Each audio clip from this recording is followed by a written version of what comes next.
That's, oh, there we go. All right. The shard just gets instant nuked. I love it. It's so mad. It's ridiculous. Can I eat this planet?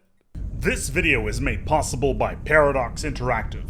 Stellaris Biogenesis is available now. Use the link in the description below to go and get it on the Paradox store. All purchases directly support the channel. It is a new day and it's a new expansion, and Paradox Interactive asked me, ASpec, do you want to, do something with this particular expansion? I was like, sure, I'll do something that is sponsored by you guys. Therefore, welcome to the melded consciousness of bees. Yes, we are playing as the Wilderness, one of the new origins within Biogenesis, and it is quite a doozy because, well, remember how in one of the last expansions, the Machine Age, there was this one particular civic that allowed you to do nothing but make paper clips? Yeah, this is the same idea, except biomass, because biomass is the most important thing in the entire game, because you don't play as a species, you play as an entire planetary scale consciousness. You are Stellaris, you are Ego, you are whatever that is, an avatar, and definitely should be nuked from orbit because mankind prevails. Yeah, we're going to be playing with this. It's fascinating, it's hilarious, and I want to see more of it. Also, of course, we had to go with the classic particular flag here, and of course ocean worlds, because I found out we can do something really interesting with that. So let's dive right into some melded consciousness of bees and see what we can do with this. So welcome to the bees. Apparently this is us. This red thing is a representation of what we are, which is just energy within the realm. And we got a lot of interesting stuff to talk about, because this origin is chef's kiss territory of making something unique. Welcome to the new planetary screen, which is sexy as hell because it has no rim, which is just amazing. But also all of these standard districts have been replaced with essentially wallpapered versions of all of the other stuff, bar one important building, which is the Cradle of Rebirth, which generates something called brood symbionts, which turn food or minerals into amenities, because, as a hive mind, we need all the microwaves that we can get, as well as biomass. Now, biomass is listed up here. It replaces consumer goods, similarly to what we see with the paperclip maximizer before, where biomass is accumulated by turning pops into biomass. Effectively, we're growing pops on the planet to do jobs for us. They are essentially drones, but then we also turn them back into biomass, which is cool. I like that. It's something that we can use. But yeah, in order to get more biomass, we need to get more pops, and we need to build more cradles of rebirth, which are these buildings, as we already spoken about. Beyond that, it's actually quite straightforward. We don't have to deal with things like consumer goods, which is rather cool. Now, I've also gone for the Starburst setup because I love the Starburst setup. It allows you to do so many flexible things. It's kind of like the line. This is a galaxy we don't really want to talk about, but yeah, it allows you to go really into one direction if you have an okay spawn, which is exactly what we have. We got a bunch of ocean worlds already on the get-go. Let's start exploring the galaxy. Let's make everything into us, because let's be honest, everything needs to be us, and we want everything to be us. Now, whilst our science ships are doing their thing, I should probably build an extra one whilst we're at it. We need to talk about our civics, because we have two of them. Ships has just surveyed a world that would make an excellent candidate. Can I Hey. how may I Yes. No, Oh, please go away. Growth continues. Hold on, I need to fix that. Tutorial missions and tips are disabled. Good. Anyway, with that out of the way, we can talk a little bit about our civics, which are familiar face, because we want to be likable by everybody. We want to be friends with everybody. It allows us to get additional envoys, but more importantly, it improves our infiltration speed and our operation difficulty. I am a big fan these days of the espionage system within the game, because it allows for interesting encounters, let's put it that way. And we'll see more about that later on. Hyperspace synchronicity, it just allows us to see further. Planetary sensor range +2 is incredible. Sublight speed plus bonuses also great. You will understand why later. Of course, it doesn't really matter so much with hypergates, but that's a different story. Plus, we get a bunch of additional research speed, so that's nice. Nice little bonus. But yeah, I want to be able to see as far as the eye can see. Sort of omens, give me sight beyond sight sort of territory here. Anyway, time to go down the next route. It's time to go for prosperity after you've already picked discovery, because we of course want to get standardized ecosystems in order to reduce our cost of buildings and districts, because we want to lower those costs as fast as possible, because we don't want to spend that much biomass if we can avoid it. Alrighty, so our construction ship is in the process of setting up its first star base, which is great because it will allow us to colonize this system, which so kindly has spawned with not one, but 2 ocean worlds, which is just absolutely incredible. And we're just going to go ahead and colonize our very first planet. We colonize by terraforming. We terraform a world into ourselves, because of course we do. That makes perfect sense. It's 500 biomass for a planet of our same habitability, which is great, you know, because we want to make sure that we have as much biomass available. And with all of that, we're going to need to talk a little bit about the new pop system, because you know it was coming. Like, we've got the new pop system here, and basically it's the same deal, except the numbers be bigger, which allows for a lot more interesting stuff. But in our particular case, we have biomass being generated by 1,300 pups who need a certain amount of habitability, obviously. Sorry, a certain amount of housing and amenities, etc. But right now they're consuming some food, and I don't know how much biomass is coming in. I know 1,300 pups are working here, but I actually don't know how much mass is coming. One thing that's really important, though, is you never prioritize the biomass building. Why? Because then the entire planet will try to biomass themselves into things, and you will crash things. You'll get a lot of biomass, don't get me wrong, but you really don't want that. So we're going to make sure that that is not selected. And right now we got unlimited pops because, well, let's put it this way. As long as we have buildings, the pops will fill them up. That's how that basically works for Wilderness. Wilderness kind of works similarly to the virtuality ascension from Machine Age, where essentially you have unlimited pops. They'll just fill things up quite easily. And that makes Wilderness an extremely powerful empire type.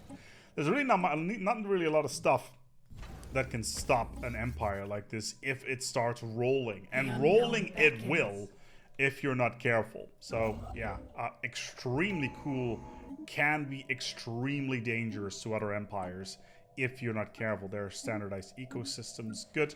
I don't have to waste any resources anymore on districts. That is great. And we will... Really? Helito. Okay. Sure. I'll take Sol X. I'll take myself a free Gaia world. No problem. So I've gone into Helito, where I finished the particular event chain, and I get Grand Theft Planet, which is going to spawn a new star system called Dasha. Now, Dasha is very unique because it has like 5 or 6 Gaia worlds in it. And if I put a bunch of observation posts on the primitives that live on said Gaia world, though they're not really primitives, I will get a free planet in my capital out of it. So we're just going to go ahead and find out where this is. So Dasha has just spawned. We're going to go ahead and go in there and get control of it as fast as we can, because this is where all the Gaia worlds are. At the end of the chain, I will get Sol X. So I will get Planet 10, basically. It's this little bad boy over here. I will get it for free, and I will be added to my capital world. So yeah, observation posts now. I could also choose to just invade it and just eat everybody there, or just take them all down.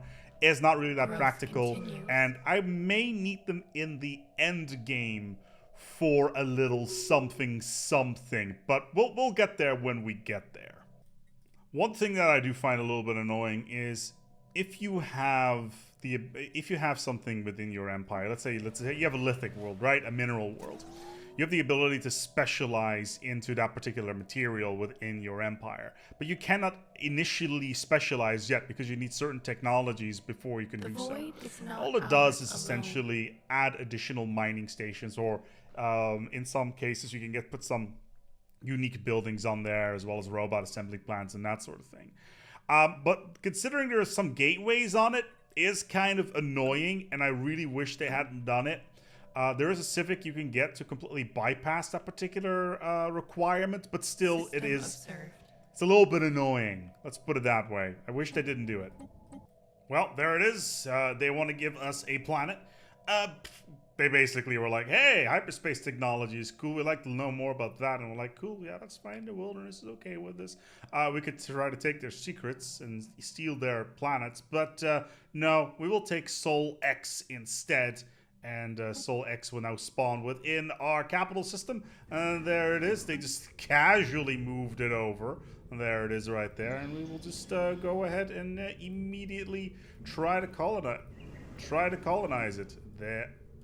I need some more biomass before I can colonize it.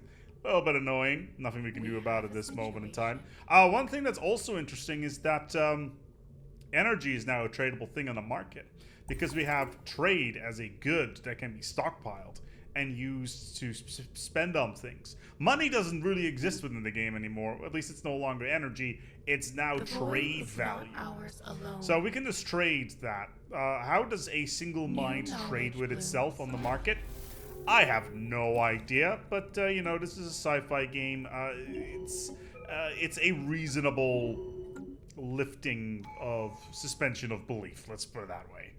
Another thing that I need to be careful with is the empire size. Because of our particular type of empire, which is a mutualistic intelligence, all of our districts and colonies are increased by 200%, at least in terms of value. This means that our technology and our tradition adoption cost can get pretty high pretty quickly, similar to a mega corporation. So we want to stay fairly compact in order to keep the cost of our technology and our tradition adoption, etc., down as much as possible. That also means that we cannot really go completely ham on our economy. Yes, I could completely fill this up with all of the districts right now, if I, of course, had the biomass, but that's a whole different question. But I could easily fill all this stuff up right now, and like as an example, I could do this right now and get these hollow mountains going, but I'm not going to, because that's going to artificially inflate our empire size for no reason whatsoever, because we're already making 200 minerals and 133 energy and 189 energy a month. The other one's obviously food. We don't need that at this moment. Sure, we could use some alloys, we could use some tech and everything that's attached to that, but we're not going to increase unless we actually need it, because we want to keep this number, the empire size, as low as possible in order to avoid the tech and adoption costs for traditions. Another example of this is the colonizing of certain systems, like the Heon system right now. I'm currently not in this system, and I don't want to be as of right now. Yes, there is a molten world in here that I could put an arc furnace on later. However, right now there's nothing that will generate resources here. If I would put something on here, all it would do is increase our empire size, which is just something that I'm not interested in. So we're going to avoid that. Similarly for the Munkadir system, again, it has some reasonable potential for an arc furnace with a couple of items. It's actually kind of bad. We're probably never even going to colonize this particular system, because it would just add to our empire size. This is something that if you're playing by yourself, you should probably keep an eye on. Systems that don't generate any resources are generally quite bad, and you should just avoid them altogether, just to keep the empire size down. Sometimes you just get lucky. Dyson swarms as well as arc furnaces in the same setup 30 years into the game, maybe a little bit late, but generally quite good. 123 months on this, but arc furnaces and Dyson swarms as part of the machine age is probably one of the best things that ever been added to the game since Utopia. quite good. You should consider getting the Machine Age to get access to these, because they are worth the money all by itself. Now, obviously, we're focusing on Biogenesis this time, but all of these things, they synergize really well, which is really cool, and yeah, it works really well as a singular package. Why a biological mind that discovers entire planets? Continues. Wouldn't want to build an arc furnace, a mechanical machine on a planet somewhere is a whole different question altogether. But once again, you know, acceptable differences in, yeah, acceptable lifts of reality. So I'm going to do something crazy for my third tradition tree. I haven't made any first contact yet. It's 37 years into the game, but I'm going to do something that normally you wouldn't do. I am going to go subterfuge. A path must be chosen. I genuinely think that subterfuge as a third pick outside of prosperity and discovery is peak picking right here. Because A, we get additional envoys out of this, but we also get the ability to get better encryption, code breaking, tracking, which is a really big one on subterfuge drones, as well as the ability to do hostile operations and defenses against that. Not that we really need defenses against hostile operations, because we are a hive mind. We are generally quite difficult to infiltrate to begin with. However, we have a lot of envoys. We're about to have 5 envoys in total, which is pretty crazy. And that will allow us to infiltrate species all over the galaxy. Excuse me whilst I need to go and get some caravan cores. My apologies. I need to do some casual gambling at the side here. Give me a second. I got some food. But basically, I will be able to infiltrate a lot of these species, especially in combination with familiar face, and being able to infiltrate them very quickly, get a lot of information, and then steal every single thing that they have technology-wise. Because that's what I need. I need to come around this empire size problem, which I can do by stealing everything that's not bolted to the ground.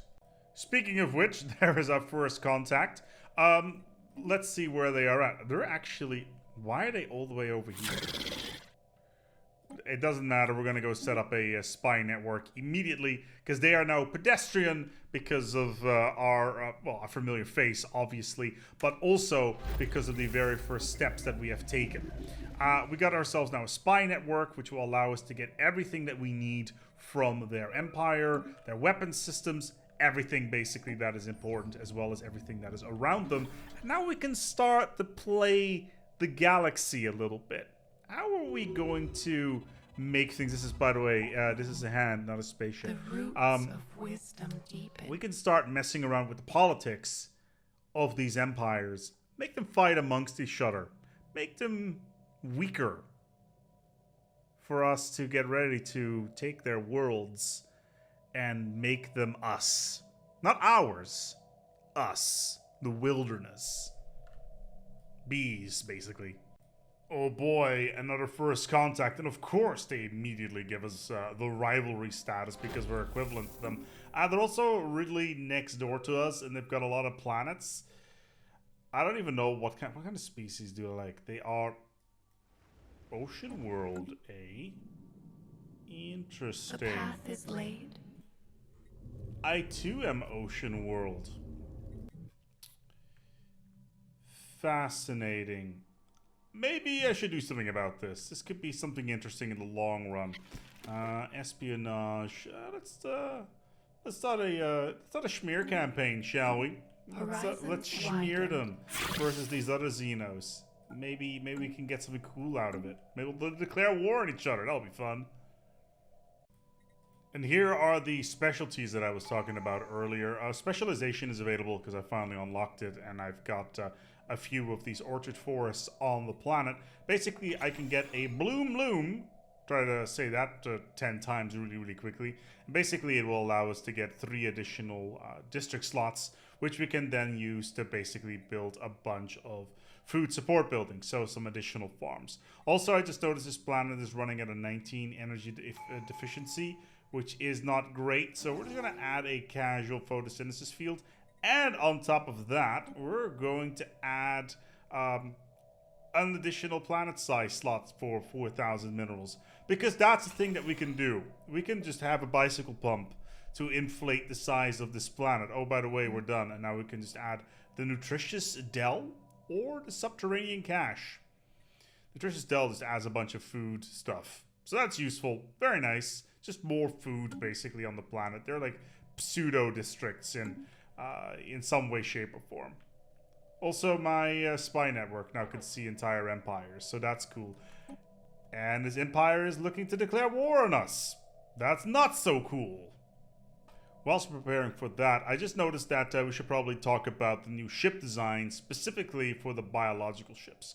Let's just reinforce the fleet and take a look at our ships. So we got the Weavers and we have the Maulers. So as you can see here, we have several versions of stuff at the top. Now what is very important here to notice is that all of this stuff is not stuff that gets added on top. So basically a ship has a life cycle. A life cycle of juvenile, mature, and elder.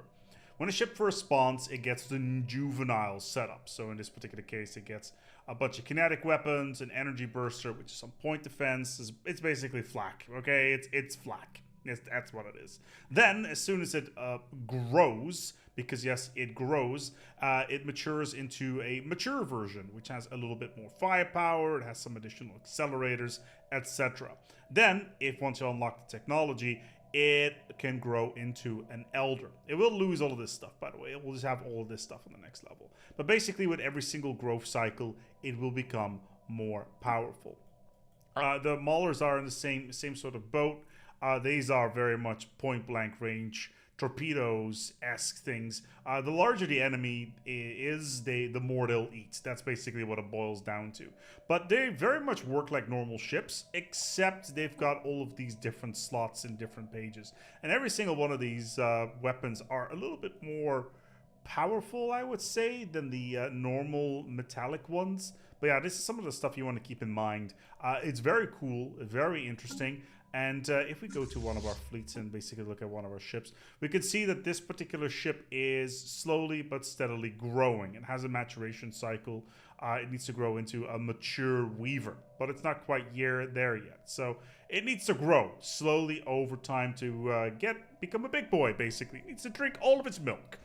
And then, you know, there is reasons to keep your fleet alive. It's kind of like veterancy in some way, but of course you can also get starbase buildings. You can just straight up grow mature versions of ships. So yeah, there's a lot of flexibility here. What I'm not entirely sure about, however, at the moment is I don't know what the firepower is of this other empire and whether or not my 3,000 fleet power in the year 59 is going to be enough. Something tells me, no, it's not going to be enough. Well, there it is. I was just in the process of putting out some spy networks here. Sorry, I just made some first contact. What is more important, however, these guys have now declared war on me, which is problematic. So we're going to try to humiliate them. The real question is, do we have enough firepower to hold them back? I could probably take these two systems, which is something I'm going to do immediately, and see if I can bomb this planet down to a husk. If I need to, if they fall in towards this system, I'm immediately going to fall back towards this station to see whether or not I can get some support from there, because I'm concerned about firepower. Yeah, sure. But yeah, we'll see what happens. Alright, we got hostiles. It looks like they've got a small fleet up here. It's mostly corvettes with a bunch of destroyers. And this, what is this? This is the... Okay, this is the water pack, so to speak. But I'm going to fold my fleet back immediately. See if I can get in a decent spot. It should be okay. Actually going to heal things up slightly if I can. Just basically just hang out on top of the station. Because I want to see if I can get them with their pants down. Okay, they're moving in that direction. That's good. They're going to go and try and liberate the other planet. There's that other fleet, the 3K fleet. Okay, we need to kill them. We need to kill them real quickly. Otherwise, we're going to be in real trouble here. Because we need to... is under attack. We need to defeat them in detail. Shelter lost. Before the other fleet manages to come in. Alright, alright. As soon as the other fleet comes in, we need to disengage. We need to take him down as much as we can. What kind of fire? But it's mostly lasers, so it's a lot of kinetic damage. Also some missiles, The wild ironically. grows wiser. Shit. Okay, they're here. We're gonna fall back because that would be 5k of fleet power. That would completely slap our fleet back into yesteryear, which would be A problematic. call from the star. Whilst the war is raging on, I just finished Subterfuge, and that by itself may not be all that interesting. Sure, we get the final bonus, which is basically we get additional cloaking strength, which is not that great.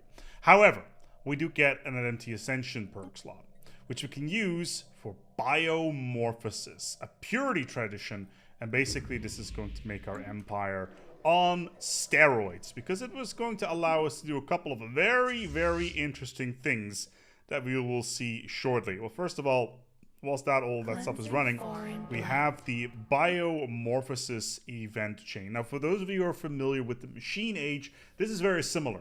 We get to pick the thing that we want, which approach. In this particular case, we got Purity, Cloning, and Mutation, which is very similar in that regard. I'm sure that once the Psionic expansion, we can expect similar things. But basically, we need to go through all these steps that will further specialize our empire. In addition to that, based on our choices, we will get a special tree, which is a mutationable tree, basically a tradition tree, which is the purity tree, which then will allow us to get a bunch of unique modifiers depending on what we choose. Now, because we are going down the purity path as wilderness, we can only be purity.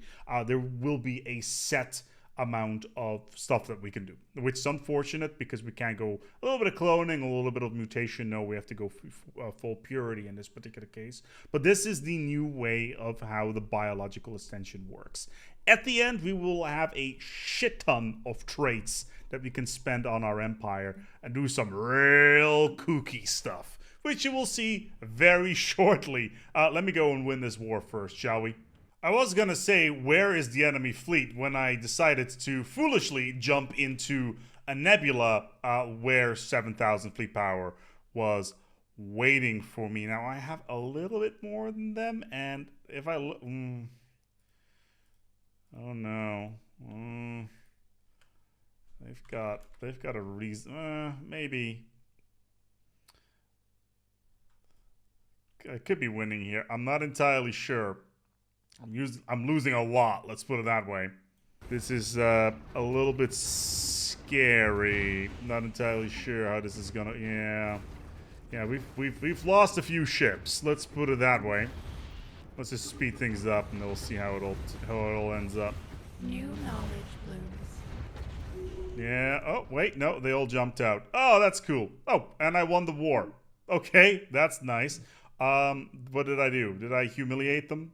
I think I did. Yeah, I got 100 influence out of this because I humiliated them. So, time to fall back. You should not be attacking me, guys. This is not very cash money of you. Ah, Hive Convergence. We get more pop growth.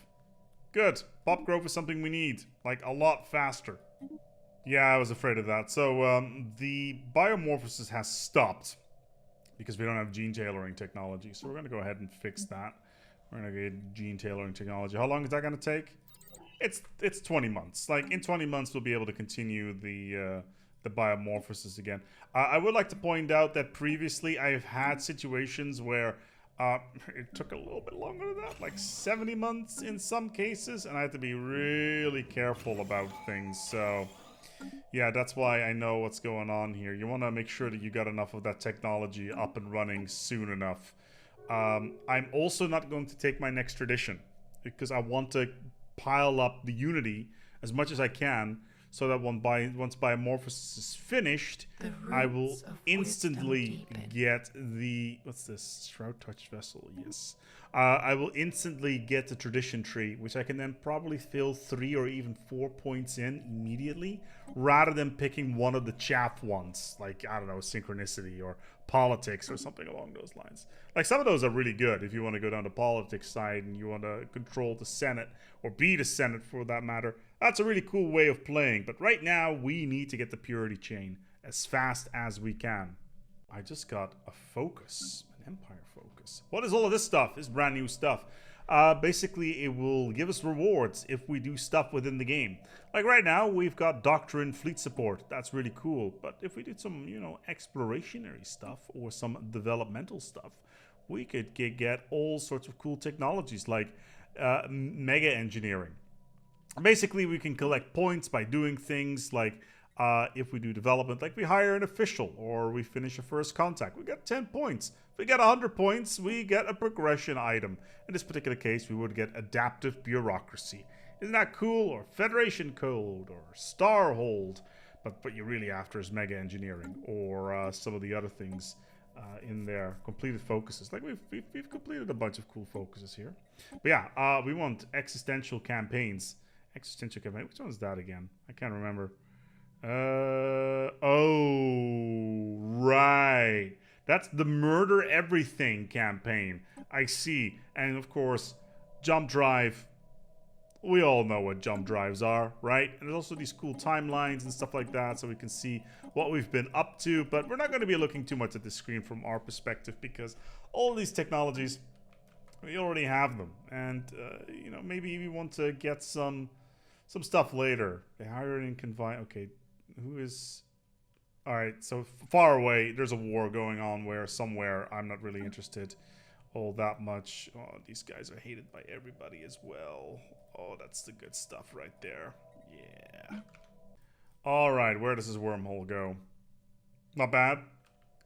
Up in here. Do these people like us? Oh, they do like us. They got a good opinion of us. 175. Vessels strengthened. Yeah, that's good. That's good. We will eat them second. So, who really needs an Empire focus if we have the joys of mega engineering through Secrets of the Cybrex? Like, mega engineering obviously is at the end of the engineering tree, but we can get it here already. We're not going to go for it though, even though we would get arc furnaces and Dyson swarms out of it, but it would take us 14 years to get it, which is way too much time, and we got other things to think about, and we're not really in a place where we should probably even do more of that sort of thing.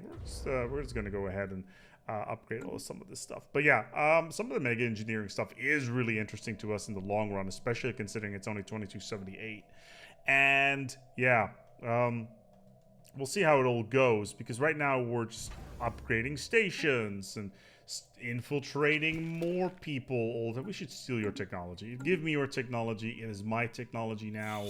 Yours as well. I'd like your technology. I would like your technology. And can I get your technology? Do I have anybody? Yes, I need to assign somebody to get your technology, but I will have your technology. And your technology too. See, this is the joy of going down this particular track within Stellaris, because it's just like, hey, that's all the cool stuff over there. I'm just gonna go ahead and just steal everything that's not bolted to the ground. But really, you should try doing infiltration. It's a lot of fun. And there is the purity tree. Now, this will allow us to do a bunch of assimilation stuff, which is actually kind of useful, because we definitely need a lot of pops. Oh, Empire size from districts reduction. Please, give it to me. And then the next one we can get in 27 months. But once this is done... Oh, organic species trait +2. We should have done that. Once this is done, we can do some really, really interesting stuff. So, can I get assimilation? Yes, default rights. Assimilation. Everybody gets to be assimilated in my empire. There's a cruiser hull. Basically, it's a fighter wing thing. So it's all about the drones. Craps out drones like mad. So the more mature, the more elder it gets, the more scout wings it will get, which can be pretty powerful over time, but it needs to grow. It needs to grow into the right size and get more hulls. It's basically Moya from that show. So, you know, it completely eludes me. What was the show called again? Put it down in the comments below. I'm sure you know what I'm talking about, for those who know. It was Farscape. Of course it was Farscape. Come on. Come on. Come on. Give me the rubricator. And there it is. Imperfection remediation. Imperfection remediation allows us to expand our planet up to a maximum size of 5 times. So basically what that translates to, if we got our capital world, if we go to our capital world, we go to decisions, and basically we can expand the planet and basically get additional planet size out of things, which is pretty cool. It generates more districts and all that stuff. So that's pretty cool. What is also really interesting here is that we now get the finisher effect of purity, which means that all of our buildings will be built quicker and the decision enactment speed is +3. But those are boring. What is far more interesting is that all districts are now uncapped. Anyway, what is far more important is we now get the 4th Ascension slot, which allows us to do Behemoth Fury. We have a situation. Behemoth Fury is the new crisis path, which allows us to mind meld ourselves into a new empire type, which is the Crisis. Welcome to Feral Insight, where we can grow into something humongous amongst the stars. The first thing that we need to go and do is grow an egg. Alright, we're incubating our egg. It has to be done around the gas giant, and I decided to do it around the pulsar because who doesn't like massive magnetic interference of, what, a bazillion Teslas on my egg? Teslas is the magnetic measuring thing. I'm not talking about like a bazillion cars in there. But yeah, it's currently incubating. Once it's incubated, still need to hatch it.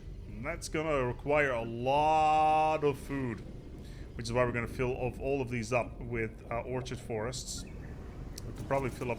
Let's do all these ones as well. Like, I need a lot of food. Like, it's not even funny how much food I will need in order to keep this going. So we talked a little bit earlier about how economy works within the game now, and we've got a good example of what can happen right now. So this planet that we've built earlier, we've built a lot of these orchard forests on there. If you go to menial drones, you can see that those jobs have, or at least those districts have generated a lot of new jobs, as well as a bunch of new pops. And those jobs are now slowly being filled by the pops on the planet. As you can see, they are growing every single month and then filling everything up. Every single one of these pops generates a ridiculous amount of actual workers on the planet. And that will keep on going, and that's the same as on some other planets as well. If we go back to Sol X, you will also see that we still got prioritization on the workforce limiter here as well to support physics research and biologicals and engineering, etc. If I want to make sure that pops don't automatically go in there, I can of course move the slider back and forth to make sure that those jobs are not being filled. And if, for instance, I want to say we need to prioritize these particular symbiotes, then all of these jobs will just immediately be removed and everybody will be forced into that position. And that would only really happen if I needed additional food. So that's currently, a thing that's going on, and slowly over time, all of that stuff will start to fill in. It's very similar to how the system used to work. It's now with these massive sliders in place. Wow, nobody works on this planet. There it is. The egg has been grown. Let's take a look here. Oh yeah, that's an egg. To hatch it, we need 100,000 food. That's a lot of food. That's food that we don't have at the moment. So maybe sell some Zro, sell some space cocaine in order to get the stuff that we need. Barely scraping by. Widened. I'm not allowed to hatch it yet, apparently, because I'm not advanced enough. In the void. In my feral insight. From the stars. I need 1,700 more. Okay, well. The void is not ours Spent alone. 80k on growing new ships. That'll do the trick, I guess. I'll start from scratch. After some economy tweaking, we've managed to get back up to just about 100k. It does help when you basically grow infinite food on your planets and manage to crank it up to 1k per month. Let's steal some more technology. Because even if it's not full yet, we're still getting 500 food from this planet alone, which is half our economy. My god, we're already gotten there. Alright, let's hatch the egg. 10 years to go. New knowledge blooms. And the baby is about to be finished. Let's take a look. Hubris and hunger. Always good to see that. Our genetic mastery is what I would compare, and our achievements outshine the lower empires within the galaxy. And yet our behemoth does not, you know that we are boss. This is our behemoth. It spawns with 28,000 fleet power, which is not insignificant, and instantly we boost our capacity to crazy levels. And we can take a look at it. You know, what kind of firepower do we have? Oh, it's got a lightning emitter, extra large, of course, bunch of armor, bunch of missiles. It's quite good. It's quite powerful, but it needs to grow. This is only stage 1. There's multiple stages, 4 of them to be exact, and it also wakes up hungry. So we're going to need to get it something to eat. Now, I've got a bunch of void worms over here, and that's exactly what we're going to be doing. Our baby is going to eat some void worms. Or in blight. Alright, time to eat. Time to grow. And it's now enraged, which means we can't see it. Oh, this is so pretty, though. Look at this. This is gorgeous. That's awesome. I don't like a save file here. Because right now, the behemoth is in this space. It's angry because it hasn't eaten in a while, but now it's eaten its way through the system. There's a destroyed voidworm nest in there, multiples actually, implying that eating is happening within the system as of right now. And once that happens, well, once it's done, we should be able to get more visibility to see what's actually going on in there. But all I can see is destroyed voidworm nests, and that's the good stuff right there. That's what we want to see, because our child is growing very quickly by eating this. There it is. Let's take a look. There it is. It's grown 100 points out of 150. That is crazy good. So now we're just going to go ahead and send it over towards Almalveo, because yes, it needs to eat more. Time to consume Almalveo, yeah. The child is just going to rip through these like it's not even there. Hostile growth. And it's going to consume everything in place. Vessels adapted. Yes. Take the breeding grounds, Invasive consume growth. them all, grow in size. It's already getting up there. And like, this is what we're spending our biomass on, by the way. Like, turning as much of the galaxy into an endless buffet for our behemoth. Who will obviously just, consume everything, because there's literally nothing that can stop it at this stage. Alright, the baby has arrived. It's time to... We need to get unbridled growth. How do I get unbridled growth? Give me a second here. How do I get unbridled growth? I need to get 18,000 feral insight. I'm currently at 13k. That is a lot. Okay, that's a problem. I need to... What do I need to do in order to get more of that? It's... Build biological ships. Alright. Well, destroy biological shit. Kills space fauna. Did all that stuff. Alright, I can do all of that, but first we're going to need to keep the baby busy, because the baby will get angry and the baby will feed, and that is a potential problem.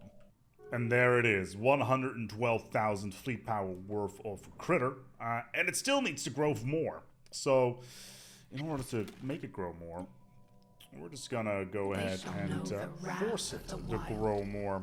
And we're going to do that by starting to consume Clarity worlds. spreads. These people don't know what I have yet. That's not The their... void is not ours. That's not their alone. prerogative. Also, calling them people is probably a little bit of a stretch, but, you know, small details, I guess. Regardless, it's moving The over, void and is not ours alone. it's a bit big. Now, how many pups can we eat here in this system, sir? 2,000 Wild apparently. grows wiser. Yeah, I will consume that. I will also rage if I can, because there's this cool button called Rage, which will make us lose control of the behemoth. But we will get crisis points for it, and we need quite a lot of them for the next stage. So we need to Rage Behemoth, which will give us 100 points, which is not that much, but at this stage, we are going to need to get all the help we can get. And also, of course, the behemoth is just literally consuming the planet and all the pups that are on the ground. And off we go. Cool. It's consumed the entire world. and all the pops, all the biomass will be added, The and wild very shortly expands. we will regain control of the Leviathan. And after that, we're just going to go ahead and consume their entire empire, bit by bit, one by one. And it's going to be glorious. Oh, they decided to put another planet up here. How many pops you got over here, sir? 1,300 more pops. Oh, wow. And you already got like 1/10 of the way just by consuming the pops on this world. Let's eat some more, shall we?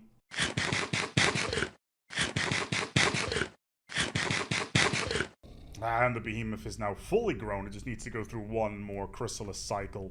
And, you know, we'll just send it home for now, so it can do some stuff. Although, maybe I should have it hang around in a relatively far away system in case it decides to The rage. canopy is under It's something that attack. we don't want to have, like, at all.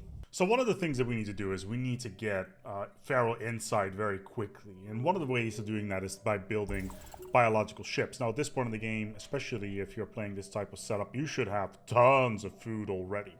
So how can we abuse this? Well, normally at this point, you'd be up on, like, battleships and stuff. Instead, what we're going to do is we're just going to dismantle one of our fleets and then replace it with just a juvenile mauler, the cheapest of the cheap. Because it's naked Corvette time again, baby. We can just spam a million of those. It doesn't matter what kind of ship you build. As long as it's a ship, you will get 45 points. So you don't need to build capitals. Just build tons of biological Corvettes. That's much better. It's just a lot more effective just to get through this crisis shenanigans real quickly. Now we still need like 10,000 points worth, and it's gonna be a while till we get there. But yeah, it's yeah. There you go. It's going very quickly now. And with that, our glorious creation is just sleeping one more time. And when it wakes up, it will become something that will blot out the stars themselves. And we'll be able to mind meld with it. Our species will become one. We will no longer be confined to these worlds. We will be a critter within the stars, an avatar of our own rage, ready to consume an entire galaxy of biomass. It has awoken. And it's huge. The wild It is grows absolutely wiser. massive. We're going to immediately go ahead and get it to mind link with our entire population. And let's hope that everything goes well, nice and smooth, nice and quickly. Are we close to... How much do we need? 45. We're at 45k. Good. New knowledge Good. blooms. So we just need to do the mind melt, and will be the ultimate crisis. New knowledge blooms. As you can see, the creature is slightly bigger than the average bear, and on top of that is now receives the Eat Planet ability, which is basically like a Colossus, except we consume the planet whole. And the population that's on top of it is just, you know, a little bit of extra spice. Let's put it that way. And there it is. We are one with the beast, and immediately we are considered to be the galactic crisis. But it doesn't matter, because we will feed. Immediately, we will feed. In order to grow, in order to get towards the next stage, we will have a little thing pop up. The Ravenous Cravings, which is a situation called Growing Pains. Now, growing pains will increase in size based on our growth factor. And our growth factor will basically go through all these gates, and every single one of those gates will allow us to get additional abilities and additional strength. Like, for instance, we can get jump drive and a bunch of other things. But how do we increase our growth? Well, we can do so by killing other behemoths, leviathans, biological ships, eat planets, and eat pops. Now, thankfully, the shard has been so kind to spawn next door to us, at least in next to our capital. So we're going to go and put this bad boy to the test, and immediately, oh my lord, that is a lot of stuff. Anyway, we're going to go and strengthen our creature as soon as we can. Why we got minus 900? Oh god, we got massive food shortages. Well, that's, oh, there we go. All right. The shard just gets instant nuked. I love it. It's so mad. It's ridiculous. Can I eat this planet? No, I'm not allowed to eat I'm not allowed to eat a relic world.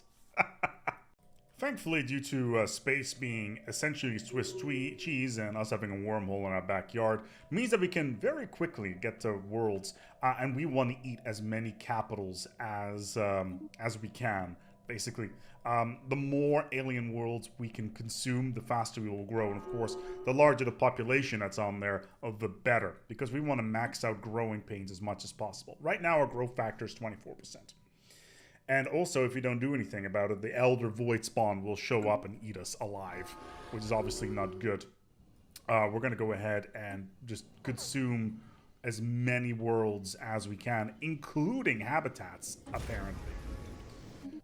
So there it is. There's the Void Spawn. It just spawned inside of a backroad system. And it will try to consume our behemoth. Which is something we need to try to avoid for as much as possible. We want to avoid trying to get away from that. Ooh, a jump organ on my behemoth. Ooh, that is nice. So, yeah. Basically, the big problem that we have right now is that the behemoth consumes a lot of food. If we look at the upkeep here, well, we got a jump organ now, so that's good. Every single time the behemoth, where's the upkeep cost? Yeah, the upkeep cost for the behemoth is 2,100 food a month. Objectively, we are producing 2,600, which is obviously problematic within the grand scheme of things. So we need to make sure that we balance our economy a little bit and make sure that we are slowing things down, which is obviously problematic because we want to make sure that we have enough food for, well, at least enough defenses. Otherwise, we're going to run into some serious problems from an upkeep and economy-wise. And we need to defend our home as well. And eating all these worlds is one thing, but if we don't have enough, economy to upkeep it, then that is a larger issue. Doesn't, of course, mean that we cannot just, jump drive into enemy capitals. So as I am consuming nothing but enemy planets, and specifically the capital worlds, the growing pains event chain is going to speed up. Like the growth factor is now 500%. So we've grown by 500% since last time. Basically what happens at this point is that as we go through all these stages, we will get unlockables. Basically we become a MOBA character. So at this stage, it's just like, okay, what can we do here in terms of abilities? Like, let's take a look at what we can do. Like, we could lay an egg. And that egg will allow us to get more behemoths, or which can then eat more planets, or we can use the gravity pulse and nuke an enemy, slowing it down and reducing its evasion. And all the way at the end, we'll get access to the thermoclastic roar, which will basically annihilate everything within the system, and maybe it will allow us to take over the void spawn when the time comes, because it will be coming from around here. Would you look at that? The galactic community has decided to fight me. Oh, they brought bioships. They really shouldn't have. No, they really shouldn't have, because bioships means that I will just consume them. And they're just waiting here on the outgate. So we're just going to go in there, and they've got almost no fleet power. We're just going to consume their fleet. This is how big the behemoth is compared to everything else. Those ships are tiny, insignificant. They're gnats. And we've just annihilated their fleet. Completely. Direct control. We are now essentially in full control of the... Oh, wow, okay, damage to the Elder Void Spawn. That's interesting. So we get the active ability to do the thermoclastic roar now. What I do find interesting is, for some reason, the rest of the galaxy are kind of focused on the Khan. The canopy is under attack. That has spawned back here. They're all over there fighting. Meanwhile, I'm just eating all their capital worlds, which I find incredibly hilarious. And on top of that, the beast has essentially eaten itself to its max potential. There's thermoclastic roar.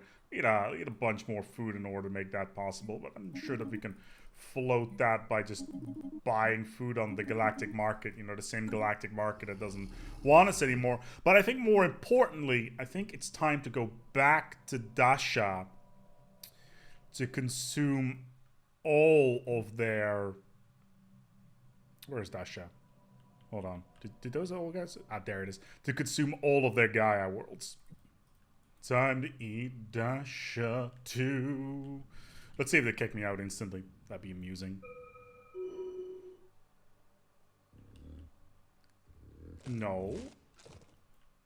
Is this not an automatic war? The wild grows How many pops are on this place? 8,000 pops? Are they just gonna let me eat the planet? It looks like they're gonna let me eat the planet. No triggers? Oh my god.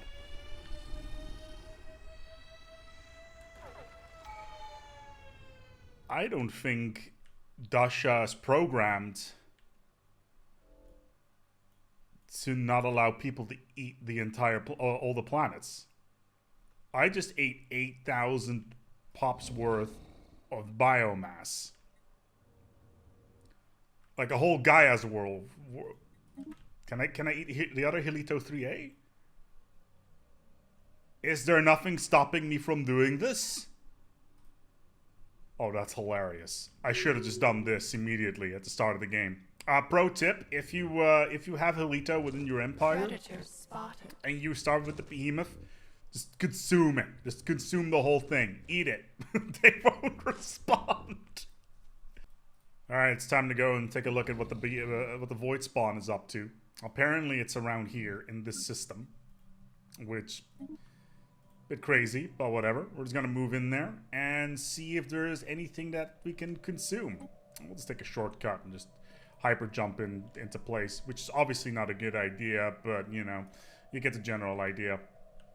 Okay, man. Yeah, we can straight up move there. So, is that gonna be enough? The wild grows wiser. Do we have enough firepower in order to beat the void spawn? The one that sits in here. 379,000 fleet power. I would hope it is. I would hope it is. We got visibility. There it is.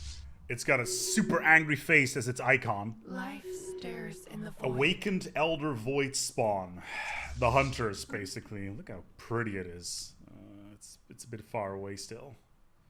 Let's hope that this thing is not going to, pre-focus all of my stuff. The war between the creatures has begun. There is the ancient void spawn, and there is my predator, ready to fire the thermocolastic roar, and that should absolutely annihilate anything it has. Let's hope that we can get some good stuff coming out of this. Here it comes. Oh yeah, that just completely took down its shield. Animation-wise, could be a little bit better. But at least, you know, we're consuming the Elder Void Spawn like mad. So that's at least something. Awesome. Void Slayers. We've killed the Elder Void Spawns. And we will have to continue. Because we're going to need to continue our mind melt. As all of its essence has now joined us. The Void Spawn, that is. Because what's important is that we got the Mindlink Metropolis on our capital world. And we're building as many of these districts as we can. We need to Mindlink Metropoli, because those will allow us to meld more of our pops slowly into the ether. And right now, how many pops do we have, sir? I don't know. Not too many anyway. Irregardless, we're going to go and send our bad boy back home, now that it's eaten the void spawn. And it's time to finalize all of this. We need to start moving pops into the mind link to upload ourselves into the beast. And there you have it, the apex void form. It's time to complete the transference, because all of our pops will be merged with the creature. In 30 days, we will win the game. The behemoth, it's been with us the entire game, and we've just won. as the void is beckoning us onwards. We are no longer what we once were, nor are we bound to these planets, as we are now a vast will across the void. No longer are we the wilderness of planets, but we are the wilderness of the universe, and we win. And I haven't seen this screen for a very long time. Apparently there was a fallen empire with us as well the entire time. 2 of them apparently. So that's cool. We weren't even the strongest empire within the game from an economy perspective, but that probably had something more to do with the fact that our research was a little bit, well, actually, you know, our research is fine. It was just some of our general firepower that was a little bit behind. But in the end, we have won. I want to thank Paradox Interactive for making this video possible. If you have the opportunity, if you like what you saw today, go check out the link below in the description. It will take you to the Paradox store where you can go and get the Season 9 pass. Because Biogenesis is part of that, and yeah, if you do so, it will help the channel immensely. And of course, you will get all the other expansions with it as well, because it is a season pass. Anyway, we're going to go dive a little bit deeper into Biogenesis. Until next time, take good care of yourselves, and as always, each other.